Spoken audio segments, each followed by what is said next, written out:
How some made 200 to 300% on TRI puts betting on earnings. I hardly ever bet on earnings, but I wanted to give you a little tutorial.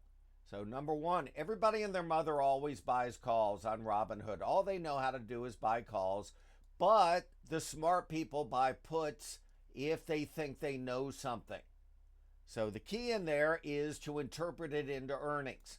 So I'll show you the columns we use and how then you interpret time and sales. I trade a long time on the CBOE floor. I know how to interpret time and sales and the unusual put activity. That's all I look for, not unusual calls. You always see a lot of more calls and puts. But if you see more puts and calls, yeah, my radar goes up, my antennas go up. So the first thing we do in here is we go into earnings. Here's earnings tonight. So you're going to see you have Bluebird, Atmos Energy, you have a bunch of them. So you go over to put call ratio. I add this column. So you see 300 and more puts than calls. But the put sizzle, the amount of puts relative to a normal day is less than one. So number one, you might say, well, forget it then. Well, not necessarily. It's early. It's 10, 11 in the morning.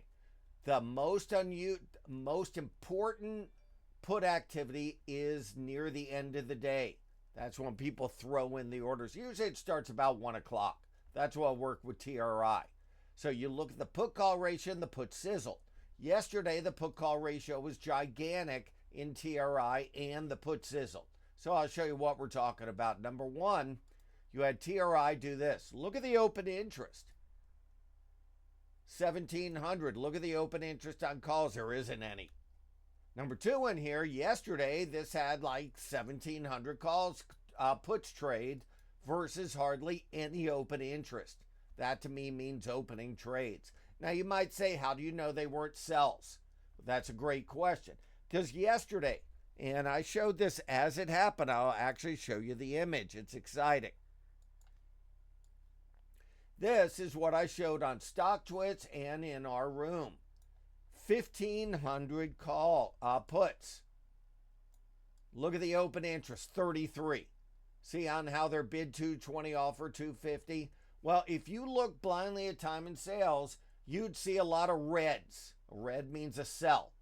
But the point is, there's a big difference between a sell because somebody's initiating a position or a sell hitting an aggressive buyer. And what I mean by that is this. This was sitting at this area. These were 220, 250, and out of nowhere, somebody bought 100 at 250. So they took out the offer. All of a sudden, they were 250 bid. They were bid 250, offer 270. Then somebody hit them at 250. That's not the seller.